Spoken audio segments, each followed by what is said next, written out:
சுத்துமாலை என்று சொல்லப்படுகிறதான ஊழியக்காரரின் கடைசி பகுதியை நாம் பார்க்க போகிறோம். அவரை குறித்து இதுவரைக்கும் நாம பார்த்து கொண்டிருந்த காரியங்கள் என்ன அப்படின்னு சொன்னா, அருமையா ஒரு குடும்பத்துல பிறந்து, ஒரு நல்ல வசதி படைத்த ஒரு குடும்பத்துல பிறந்து பூர்வீகமா இருந்த ஒரு இந்து குடும்பத்துல வளர்ந்து கொண்டதான அந்த சகோதரரை ஒரு மிஷனரியுடைய வார்த்தை மூலமாக தொடப்பட்டதுடைய தகப்பனா இந்த 12 பிள்ளைகளையும் ஆவிக்கேற்ற விதத்துல வளர்த்து அர்ப்பணித்து அதுல ஒரு ஊழியக்காரரை உருவாக்கி அந்த ஊழியக்காரர் ஒரு பழியறிந்த மக்களுக்கு ஒரு முன்மாதிரியா முட்டுகெலும்பா கர்த்தரை சார்ந்து வாழ்வதற்கு கற்றுக் கொடுத்ததான ஒரு நல்ல ஊழியக்காரரை குறித்து கடந்த வாரம் முழுவதும் பார்த்தோம். இதுவரையிலும் நாம இந்த பழியறிந்த மக்கள் எங்கேயோ ஊர் பேரை சொல்லாததுனால எங்கேயோ இருந்தாங்க அப்படின்னு நாம நினைச்சிட்டு இருந்தோம். ஆனா கடந்த வாரத்துல நாம நல்ல நேரடியா பழியறிந்த மக்களுடைய தலைவரையே நாம சந்திச்சிருக்கிறோம். அவங்கள கடந்த வாரத்துல தான் நாங்க அறிமுகம் பண்ணோம். உண்மையாவே ஒரு மருத்துவ உலகத்துல இன்றைக்கு பக்கவாதத்தினால கால் நடக்க முடியாம இருக்கிறவங்களுக்கு அவங்களுக்கெல்லாம் எக்ஸசைஸ் பண்றதுக்கு முதலாவது எண்ணெய் தடவிட்டு செய்யறதுக்கு அந்த எண்ணெயை உருவாக்குறதே இந்த பழியறிந்த மக்கள் தான். அவங்க காடுகள்ல தான் அதுக்கு ஏற்ற மருத்துவ பொருட்கள் எல்லாம் கிடைக்குது. அவங்க தான் ரெடி பண்றாங்க அந்த எண்ணெய. அவங்க ஆயத்தப்படுத்தினா இன்னைக்கு பல மருத்துவமனைகள்ல பிசியோதெரபி செய்யற பல மருத்துவமனைகள் உபயோகப்படுத்துற எண்ணெய்க்கு அடித்தள காரணம் இந்த மக்கள் தான். அப்ப பாருங்களேன், இவ்வளோ உபயோகமா இருக்கிற இவ்வளோ உதவி செய்கிறதான அந்த மக்களுக்கு ஆண்டவர் தான் விடுதலை கொடுக்கிறவர் என்பதை கற்றுக் கொடுங்க இந்த மோசஸ் முத்துமாலை என்கிற சகோதரர் மிகுந்த பிரயாசம் எடுத்திருக்கிறார். அதை கடந்த வாரத்தில் நம்ம எதை குறிச்சு பார்த்தோம் அப்படின்னு சொன்னா, ஒன்றுமே தெரியாம எந்த ஜனமும் இவரை பார்த்து பயந்துட்டு இருந்த அந்த ஜனத்தின் மத்தியில எப்படி இவங்களுக்கு அவருடைய அன்பை சொல்ல தெரியாம கலங்கி நின்றுட்டு இருந்த அந்த மோசஸ் ஐயாவுக்கு ஒரு ஆண்டவர் உணர்த்தி தேவ சமூகத்துல அந்த வீடுகள்ல அந்த ஊரோட மையத்துல மலக்கால் பண்ணிட்டு தேவனை நோக்கி ஜெபிக்க ஆரம்பித்தார். அந்த ஜெபத்தின் சத்தத்தை கேட்டு ஆண்டவருடைய சுவிசேஷத்தை ஆவியானவரே பேச வைத்து எல்லா ஜனமும் ஓடி அவருடைய சத்தத்தை கேட்டு வந்து நின்னாங்கன்னு பார்த்தோம். அப்படி வந்து நின்ன போது இவர் சொன்னதான இவர் ஜெபத்திலேயே ஆண்டவரை பத்தி சொன்னதான வார்த்தைகள் இவங்க உள்ளத்துல எல்லாம் ஒரு உணர்வை கொடுத்துச்சு. இவன் உண்மையாவே ஒரு அன்பை சொல்ல வந்திருக்கிறார். ஏன்னா அது வரையும் குத்தகைக்காரர்கள் பாட்டக்காரர்கள் என்று சொல்லப்படுகிறாங்க அந்த நபர்கள் அந்த ஜனங்களை அடித்து உடைத்து இவங்களை தவிர மற்ற மனுஷன் அவங்க பார்த்தாலே பயந்து பார்க்கிறவங்களா தான் இருந்தாங்க. ஏன்னா குடும்பப்படுத்துற மக்களை தான் அவங்க பார்த்துட்டு இருந்தாங்க. ஆனா அந்த ஜனத்துக்கு ஒரு அன்புள்ள மனுஷனா இந்த அருமையான பிரசங்கியா வந்து நின்ன உடனே இந்த அன்பை புரிஞ்சுக்கிட்டாங்க. உண்மையாவே ஒரு அன்புதான் செலுத்த வச்சிருக்கார். இவர்களை அடிக்க மாட்டா, இவர்கிட்ட நம்ம எந்த ஆபத்தும் இல்லை அப்படின்னு அவங்களுக்கு உணர்வதற்கு அந்த ஜபத்தின் மூலமா ஒரு பெரிய கிரியை செய்தார். அதன் மூலமா அவரை குறித்து அநேகமா அவங்க கிட்ட பழக ஆரம்பிச்சாங்க. என்னதெல்லாம் அவர் கொடுக்குறாரோ அதெல்லாம் வாங்க ஆரம்பிட்டாங்க. நல்லா என்னதான் ஒரு நல்ல ஐக்கியத்துல உருவானா கூட வலிய மக்களுக்கு எல்லாருக்கும் ஒரு பய உணர்வு இருந்துட்டே இருந்துச்சு. ஏன்னா திடீர்னு புத்தகத்தால ஆயிடுவாங்களோ, ஏன்னா மனுஷனை குறிச்சு பயம் அந்த ஜனங்களுக்கு சின்னதுல இருந்தே இருந்ததுனால ஒரு பய உணர்வோட இவரோட ஐக்கியப்படாம இருந்தாங்க. கொஞ்ச நாள் பார்த்தா என்ன செய்ய, இவங்ககிட்ட என்ன செஞ்சு இவங்களுக்கு இருக்கிற பயத்தை போங்க அப்படின்னு தெரியாம ரொம்ப நாள் வீட்டை விட்டுட்டு இந்த பிள்ளைகள் விட்டுட்டு இந்த ஜனத்துக்கிட்ட வந்த இருந்து இவங்க கிட்ட எவ்வளவு போராடியும் ஒரு மாற்றம் இல்லையேன்றத பார்த்தோடனே கொஞ்சம் ரெஸ்டுக்காக திரும்ப அவருடைய வீட்டுக்கு போனார். அண்ணமாவுடைய மனைவி அவருடைய பிள்ளைகள் எல்லாரையும் பார்க்கறதுக்காக வீட்டுக்கு போனார். அங்க போகிற பாதை வரைக்கும் அவர் யார் சந்திச்சாரோ எல்லார்கிட்டையும் இந்த பள்ளியின மக்களை பத்தி தான், இவங்க வாழ்ந்துட்டு இருந்த அந்த வாழ்க்கையை பத்தி தான், இவங்களுடைய கஷ்டத்தை பத்தி தான் சொல்லிட்டே இருந்தார். அப்போ ஒவ்வொருத்தர் ஒரு விதமா இவங்களுக்கு அறிவுரை கொடுத்தாங்க, ஒவ்வொருத்தர் ஒரு விதமா இவங்களுக்கு யோசனைகளை கற்றுக் கொடுத்தாங்க. ஆனா அவங்க மனைவி அவங்களுக்கு ஒரு நல்ல ஒரு பாடம் சொல்லி கொடுத்தாங்க. தேவ அன்புதான் அவங்களை தொடும். அவங்களுக்கு இதுவரைக்கும் கிடைக்காதது அன்புதான். நீங்க இவ்வளவு காலம் சொல்லிட்டு இருந்த இந்த விஷயத்தெல்லாம் மாற்றுகிறதுக்கு, அவங்க கிட்ட இருக்கிற பயத்தை போக்குறதுக்கு தேவன் எப்படி அன்பா இருந்தாலோ அப்படி நீங்க அந்த ஜனத்தின் மேல அன்பா இருந்தா அந்த ஜனத்தை மீட்டு வச்சுக்கலாம் அப்படின்னு அவங்க மனைவியுடைய ஆலோசனை கேட்டு நல்ல ஜெபித்துட்டு ஒரு புது வெள்ளம் பெற்றவரா திரும்ப கடந்து வந்தார் பலியின மக்கள் மத்தியில. அப்படி வரும்போது இவர் காட்டுக்குள்ள நடந்து வந்துட்டு இருக்கும் போது ஒரு மனுஷனை ஒரு புத்தகக்காரர் போட்டு பயங்கரமா அடிச்சு, அவங்க ஏற்கனவே அரைவி பாடத்துல இருப்பாங்க, இவங்களை ஒண்ணுமே இல்லாம துணி இல்லாம போட்டு அடிச்சுட்டு இருந்தாரு. இத பார்த்து இந்த மனுஷன் ரொம்ப பயந்து இவங்க இந்த ஊழியக்காரர் வந்து நிக்கும் போது அவர் வந்து நிக்கிறாருங்கிற பயமே இல்லாம மறுபடியும் அடிச்சுட்டே இருந்தாங்க.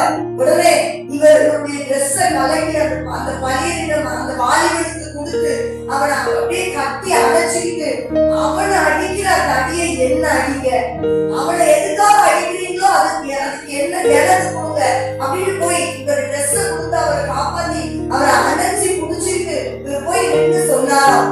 அந்த அடிச்ச புத்தகக்காரனுக்கே ஒரு அழுக வந்துருச்சான்.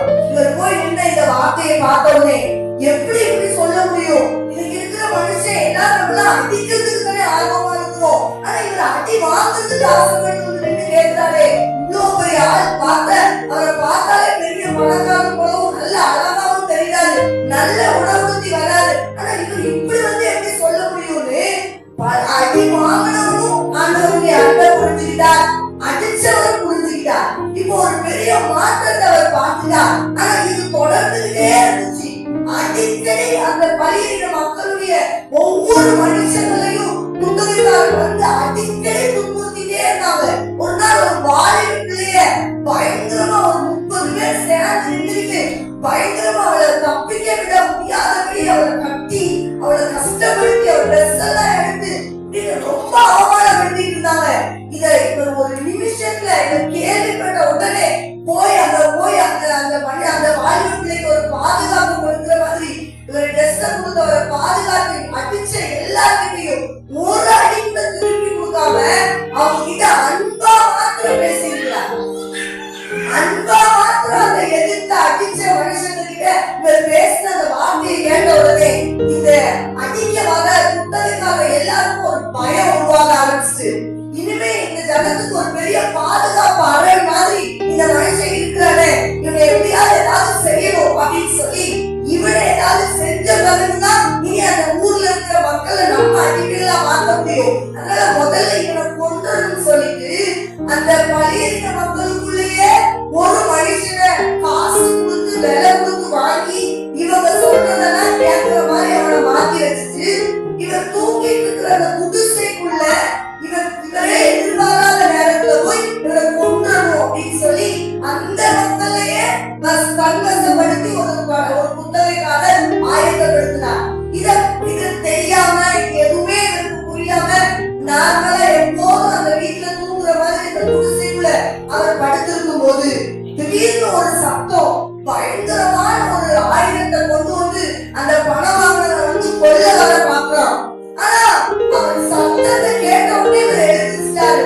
என்னதுன்னு தெரியாமலே முதல்ல கொண்டு ஜெபிக்க ஆரம்பிச்சாராம். அதுவே இந்த ஜனத்தை காப்பாற்றும்.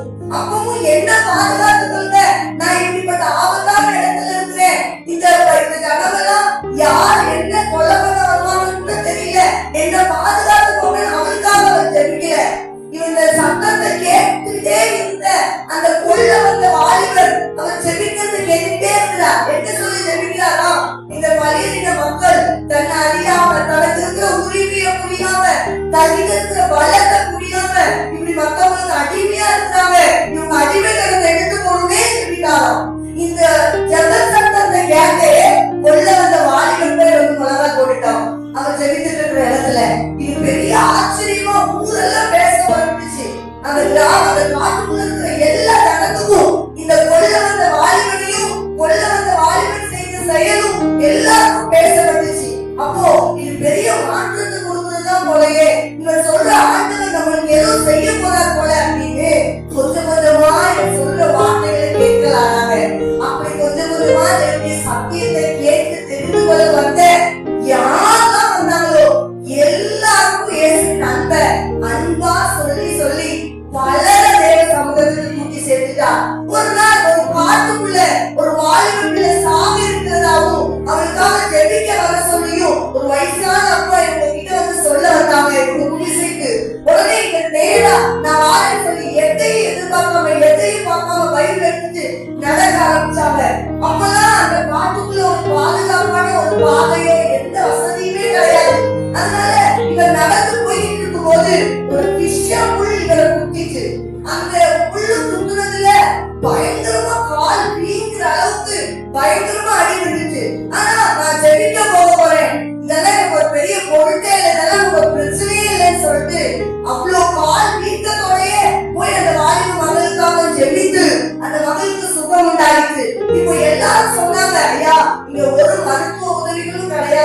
அதனால இது விஷமுள்ளு, இது மறுபடியும் உடம்புல மத்த பகுதியை பாதிக்காதபடிக்கு சீக்கிரமா நீங்க ஊருக்கு போய் ஏதாவது மருந்து எடுத்துக்கோங்க.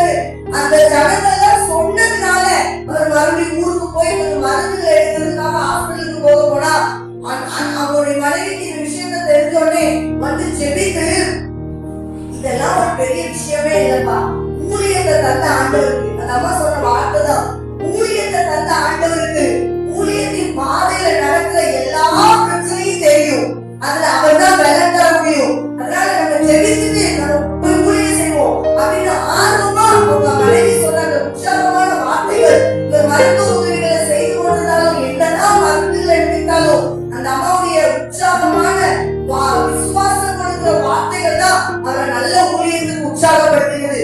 உடனே ஜெபிச்சுட்டு அவர் மறுபடியும் ஊழியத்துக்காக போக வரும்போது ஒரே ஒரு ஜெபம் பண்ணிட்டு வந்தார். ஆண்டவரே, நான் இந்த பலியின மக்கள் மத்தியில இந்த அன்பை சொல்லிட்டேன், அவங்க தெரிஞ்சுக்கிறாங்க, ஆனா உங்களை ஆராதிக்க ஒரு ஆலயம் உருவாக்கணும், உங்களை ஆராதிக்கிற ஆலயம் உருவாக்கப்பட்ட இடத்துல ஒரு ஊழியக்காரரை உருவாக்கணும். இதெல்லாம் எனக்கு நீ கொடுத்திருக்கிற தரிசனம், இதெல்லாம் நான் செஞ்சு முடிச்சாதானே நான் சுவிசேஷ ஊழியம் நிறைவடையும். அதுக்குள்ள என் ஜீவனுக்கு எந்த நஷ்டம் உருவாகாதபடி என்னை காத்து கொள்ளுங்க அப்படின்னு ஜெபித்து மறுபடியும் ஊழியம் செய்யலாம் அப்படின்ட்டா. அப்படியே அநேக பாடுகளை பட்டு பல பிரயாசத்துக்கு நடுவுல ஒரு கட்டடத்தை ஆண்டவருக்காக ஆலயமாய் உருவாக்கி அந்த இடத்துல ஊழியத்தை உருவாக்குற அளவுக்கு, ஒரு ஊழியக்கார உருவாக்குற அளவுக்கு இவருடைய பிரயாசத்தின் பலனை கர்த்தர் காணும் மட்டும் கர்த்தருக்கு நல்ல சுகத்தை கொடுத்தா. ஒரு நாள் ஒரு சின்ன காய்ச்சல் வந்த மாதிரி தெரிஞ்சது, ஆனா அது பயங்கரமான அந்த விஷமுள்ள குத்துறதுல ஏற்பட்ட பாதிப்பு, அதுல பயங்கரமான கிட்னில பாதிப்பு ஏற்பட்டு அதுல பயங்கரமா கஷ்டப்பட்டு இருந்தா, ரொம்ப நாள் படுக்கையில இருந்திருந்தா. இப்படி ரொம்ப கஷ்டப்பட்டு கொண்டிருந்த போது மரண தருவாயில அவர் இருந்த போது அவங்க மனைவிய அவங்க 6 பிள்ளைகளை இவர் இந்த பலியின மக்கள் மத்தியில வாழ்ந்துட்டு இருந்த ஒரு தாய் தகப்பன் இல்லாத 2 பிள்ளைகளை இவரே தன்னுடைய மனைவி கிட்ட ஒப்படைச்சு அவங்களையும் வளர்த்துட்டு இருந்தாங்க அண்ணமா. அப்படி சேர்த்து அவருடைய மனைவி அண்ணமா 8 பிள்ளைகள், இவங்க எல்லாம் அவருடைய மரண தருவாயில அவங்களும் பலியின மக்கள் மத்தியில ஊழியம் செய்வதற்காக வந்தாங்க. அப்படி அவர் படுக்கையில இருக்கும்போது எல்லா கணத்தையும் பார்த்தவனே, கூடியிருக்கிற கணத்தெல்லாம் பார்த்தவனே இவர் சொன்னாராம், என்னுடைய நண்பர்களை பார்த்து, இவரோட ஊழியம் செஞ்சுட்டு இருந்தவங்களை பார்த்து கை பிடிச்சு கேட்டாராம், பாட்டு பாடுங்க, யாரும் அமைதியா உட்காந்து சோகமா உட்கார்ந்து இருக்காதீங்க, சந்தோஷமா பாட்டு பாடுங்க அப்படின்னு சொன்னாராம். என்ன பாட்டு பாடணும் அப்படின்னு சொல்றதுக்கு ஸ்தோத்திரம் செய்வேன் என்று ஆகணும். இது ஆதி நாள்ல இன்னைக்கு வரைக்கும் கிறிஸ்தவ வகையாளர்ல எல்லா பக்கமும் ஸ்தோத்திரம் செய்வேனை பாட்டு, திருமண நாள்ல பாடக்கூடிய பாட்டு, சந்தோஷத்தின் சமயத்துல பாட வேண்டிய பாட்டு. ஆனா இந்த அருமையான மோசஸ் முத்துமாலைங்கிற ஊழியக்காரர் மரண தருவாயில இருக்கும்போதும் நான் ஆண்டவரை பார்க்க போகிற சந்தோஷத்துல ஸ்தோத்திரம் செய்வேனை பாட பாட சொன்னாராம். உடனே எல்லாரும் கைதட்டி, வருத்தம் வேதனை எல்லாம் உள்ளத்துக்குள்ள இருந்தாலும் எல்லாரும் அந்த பாட்டை பாடி சந்தோஷமா ஒரு வேற சமூகத்துல ஆராதிச்சுட்டு இருக்கும் போதே அந்த ஆராதனை நடுவே கர்த்தர் தன்னோடு சேர்த்து கொண்டார். 1913வது வருஷம் வரையிலும் இவர் பலியின மக்கள் மத்தியில ஊழியம் செய்தார். 1922ஆம் தேதி ஆண்டு பிப்ரவரி மாதம் 8ஆம் தேதி தான் இவர் அந்த பலியின மக்கள் மத்தியிலேயே மறித்து அவங்களுக்குள்ளேயே அவங்க ஆலயம் கட்டியிருக்க அந்த இடத்திலேயே இவர் அடக்கம் பண்ணி இன்றைக்கு வரைக்கும் உயிருள்ள சாட்சியார் நம்முடைய செங்கோட்டை பகுதிக்கு அடுத்து, செங்கோட்டைக்கு அடுத்து ஒரு காணி குடியிருப்பு அப்படின்னு சொல்லுறதான ஒரு கிராமத்துலதான் இந்த பலியின மக்கள் இன்றைக்கும் வாழ்ந்து கொண்டிருக்கிறாங்க. அந்த IMS ஊழியர்கள் இன்றைக்கும் ஊழியம் செய்து கொண்டிருக்கிறாங்க. அந்த ஊழியம் செய்கிற அங்க இருக்கிற மக்கள் ஆண்டவரை இன்றைக்கும் ஆராதிச்சுட்டு இருக்கிறாங்க. அங்க இருந்த ஊர் தலைவர் இங்க அம்மா சமுத்திரத்துல ஏறி கொண்டிருக்கிறான ஒரு பிசியோதெரபி கிளினிக்கு மருந்து எண்ணெய அவர் தான் கொண்டு கொடுத்தார். உங்க சின்ன முதல் அவர் தான் மருத்துவத்தை பார்த்தார். அந்த பலியின மக்கள் ஊர் தலைவர். அப்ப பாருங்க, ஆண்டவரை என்னைக்கோ 1922வது வருஷம் வரைக்கும் 7வது வருஷத்துல கடந்து 16-18 ஆண்டுகள் அந்த இடத்துல ஊழியம் செய்ததால இந்த அருமையான மோசஸ் முத்துமாலை என்ற சகோதரர் தன்னுடைய பிரயாசத்தின் பலனாய் இன்னைக்கு அநேக ஊழியர்களை உருவாக்கி இருக்கிறார். இதற்கு அர்த்தம் என்ன? நாம் இதன் மூலமா தெரிஞ்சுக்கிறது என்ன அப்படின்னு சொன்னா, கர்த்தர் நிச்சயம் நம்முடைய கையின் பிரயாசத்துல வாய்க்கப்பட்டு நம்மை மகிழ பண்ண அவர் வல்லவரா இருக்கிறார். பிரயாசம் எடுக்கிற எல்லாரையும் அவர் மகிழ பண்ணுவார். யாரெல்லாம் சின்ன கிரியைகளை கர்த்தருக்காக செய்யணுமோ அந்த கிரியைக்கு தக்க பலன் தன்னுடைய சமூகத்தில் உண்டு. கர்த்தர் ஆசீர்வதிப்பாராக. ஆமென்.